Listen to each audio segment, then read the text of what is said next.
almost heaven, West Virginia. Well, with all apologies to the late John Denver, I'm not quite sure if West Virginia is almost heaven, but I do know one thing, and that is Oklahoma will be taking those country roads to Morgantown, West Virginia for the first time in school history, and will play West Virginia for the first time ever as a Big 12 foe. It'll be the Sooners and Mountaineers Saturday night, 6 o'clock Oklahoma time, and the game can be seen on Fox. And the Sooners come in as a double-digit favorite. I don't think anybody would have been saying that back in August, but it's kind of funny how things have shaped out. Before we talk about the matchup between the Sooners and the Mountaineers, I want to talk a little bit about Oklahoma's BCS chances. Now, one thing that I don't hear a lot of media talking about is what if there is another team out there that could steal Oklahoma's BCS at-large spot? Look, it's pretty obvious that Kansas State is well on their way to clinching the Big 12 championship. But there are still 4 at-large bids out there. We know Notre Dame's going to get one. Clemson, the way they're playing, probably will finish 11-1, and they'll get a BCS bid. And, of course, the SEC, best conference in the country, they're going to get a BCS at-large as well. That leaves the 4th spot. Well, normally that would mean that a team from the Big 12 would be in prime shape to get one, and if Oklahoma can win out, beat West Virginia, Oklahoma State, and close out with the win against TCU, 10-2 you think would be good enough for Oklahoma, considering that they're 12th in the BCS right now, to get one. But what if there's a non-BCS team out there that we're not really thinking about that could sneak up and steal a BCS spot? The team I'm talking about is Louisiana Tech, who right now is ranked 20th in the BCS. And currently, they are atop the Western Athletic Conference standings. And they're about to finish up their season pretty soon. Now, the way the BCS works, if you don't know, if you finish in the top 12 as a non-BCS conference champion, you get an automatic bid. However, if you finish in the top 16 as a non-BCS champion and finish ahead of a BCS conference champion, then you get an automatic bid as well. Louisiana Tech needs to move up just 4 more spots in order for that to happen. Now, I'm going to show you the BCS standings right now from 15 to 20. As you can see, Texas is ranked 15th in the BCS. You can also see Oregon State at 16, UCLA, USC at 17 and 18 respectively. Louisville, who lost to Syracuse this past week, is at 19. And there's the Bulldogs of Louisiana Tech at number 20. Remember, this week, UCLA and USC play each other. So you figure the loser of that game is going to drop enough to where Louisiana Tech can move up another spot. If Louisville were to slip again, that means another spot would be moved up by Louisiana Tech. And just a reminder, next week, Oregon State plays Oregon in the Civil War. Oregon's going to be a big favorite to win that game. So unless a surprise occurs, Oregon State will probably move under Louisiana Tech. And Texas, at the end of the season, plays at Kansas State. And considering that Kansas State's having a better year than Texas, considering the game's in Manhattan, and considering Texas's recent history against the Wildcats, which has been pretty bad if you're a Longhorn fan, right now nothing leads me to believe that Texas is going to be able to pull off the upset. Not saying it's impossible, but I am saying it's unlikely.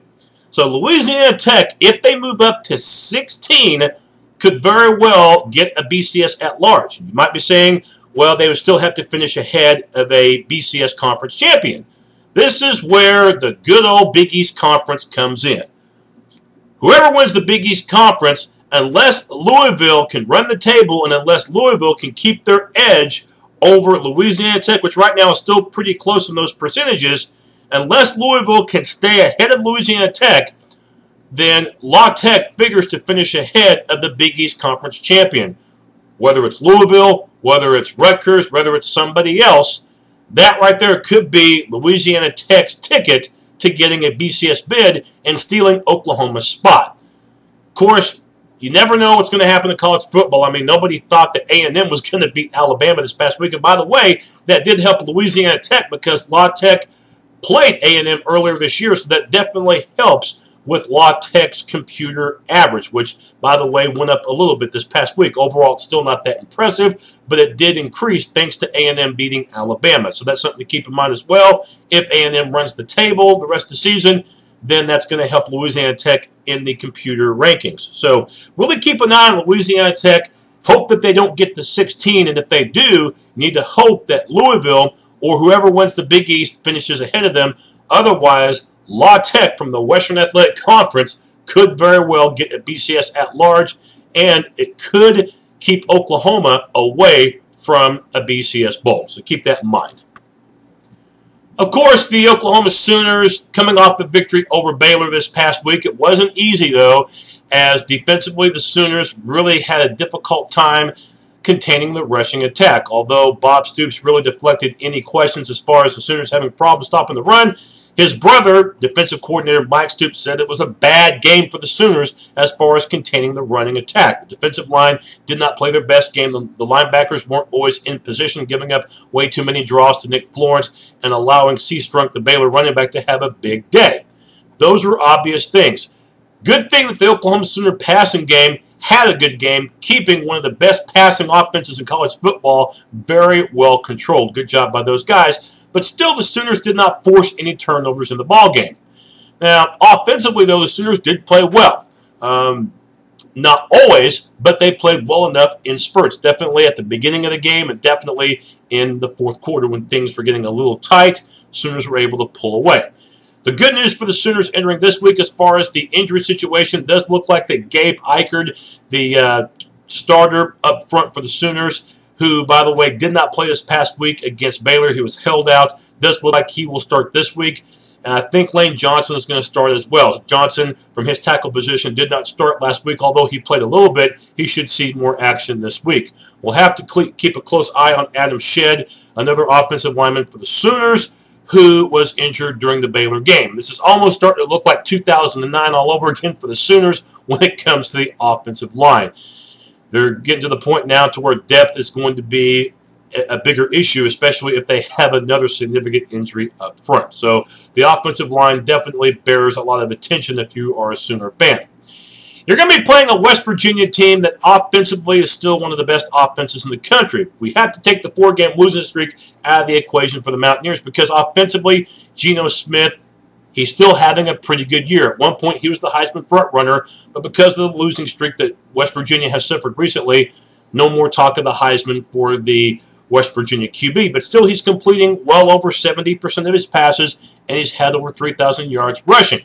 It helps when you can get pass protection, which they've been able to get primarily for the season. It also helps, too, when you have terrific receivers to throw to. Stedman Bailey has over 1,000 yards receiving, and also Taven Austin, he's close to 1,000 yards in the receiving department. So the Sooners know that secondary-wise, this will be the biggest challenge that they've had this season. Not just because you're going against a team that can throw, but you're going against a team that has high-quality receivers. So for Jefferson, for these guys in the secondary for the Sooners, this is going to be a challenge unlike any other. And they can't ignore the running game either. West Virginia's high-profile running back, he had over 200 yards rushing against Texas. And we know last week the difficulties Oklahoma had in containing the run. So it's not just a given that you can just load up on the passing attack. So in this case, the Sooners have got to force turnovers. They didn't do that last week against Baylor. They'll need to do that in this particular game. You can't stop them. You have to try, however, to slow them down. You have to try to contain them. And again, you can't just sit back hoping that West Virginia messes up. You got to force them to mess up. Even if it means you're susceptible to big play, you got to be able to force West Virginia into some mistakes. We'll see if that happens. Good news for the Sooners entering this game. They're a double-digit favorite for a big reason. And that's because West Virginia's defense is despicable. It is an absolute horror show.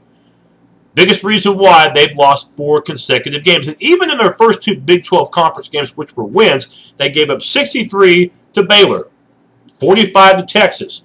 And then the 4-game losing streak. You give up 49 to Tech. You give up 55 to Kansas State at home. And then, even though you played a little bit better defense against TCU, West Virginia still gave up 39 points and did not come through when they needed to the most. They broke at the end with TCU on that 2-point conversion in overtime to beat the Mountaineers. And this past week, giving up 55 points to a third-string quarterback in Clint Shelf in the Oklahoma State victory over the Mountaineers. West Virginia, worst team in the country when it comes to passing defense, giving up about 350 yards per game. One of the worst teams in the country in scoring defense as well. No reason, and I mean no reason at all, why the Sooners should not have a big game throwing the football. This should be an absolute clinic displayed by Landry Jones and company. Biggest thing for Landry Jones, if it's not there, throw it out of bounds. If it's not there, if you have to take the sack, okay. Just don't turn the ball over. Just don't give West Virginia a short field. Take the crowd out early. You do that with a good start because it will be a raucous crowd. It will be a night game in Morgantown. Yes, this is not the game, as Dennis Green said. I mean, West Virginia is not who we thought they were, but still, it can be one of those troublesome games if you get off to a bad start and let the crowd become a factor. It's going to be pretty rowdy in Morgantown, and believe me, West Virginia, they're sick of losing. They're sick of their defense giving up a lot of points, so the offense knows they're going to have to be on their best for the Mountaineers. The Sooners entering this game know that they've got to try to negate the crowd advantage as much as possible. You do that by just simply not making those small mistakes because those could lead to big ones. Final thoughts on this game. The Mountaineers are going to have some success on the offensive side. Biggest question is how much success. That will be predicated upon the pressure Oklahoma can apply. For the Sooners, I think for the defensive line, this has to be a game where they play a lot better than they did last week against Baylor. Otherwise, it's going to come down to the end. The Sooners are a double-digit favorite for a reason, and that's because they're a better team. Granted, the Sooners doesn't look like they're going to win the Big 12, but to me, West Virginia's been one of the big disappointments in college football this year, and to me, it would be a disappointment if the Sooners can't take care of business in Morgantown. I look for the Sooners to put a lot of points on the board, and I'm going to say Oklahoma wins this one 42-27. I think the Sooners get the job done, and they should have even more momentum entering next weekend, Thanksgiving weekend, at home in Bedlam against Oklahoma State. Look for the Sooners to win, and look for them to win by about 2 touchdowns. Don't forget about my college football pick show. It will come your way on Thursday the 15th. And also a reminder, too, I'll have my West Virginia-Oklahoma postgame show. That will be sometime late Saturday evening, so check that out as well. Boomer Sooner.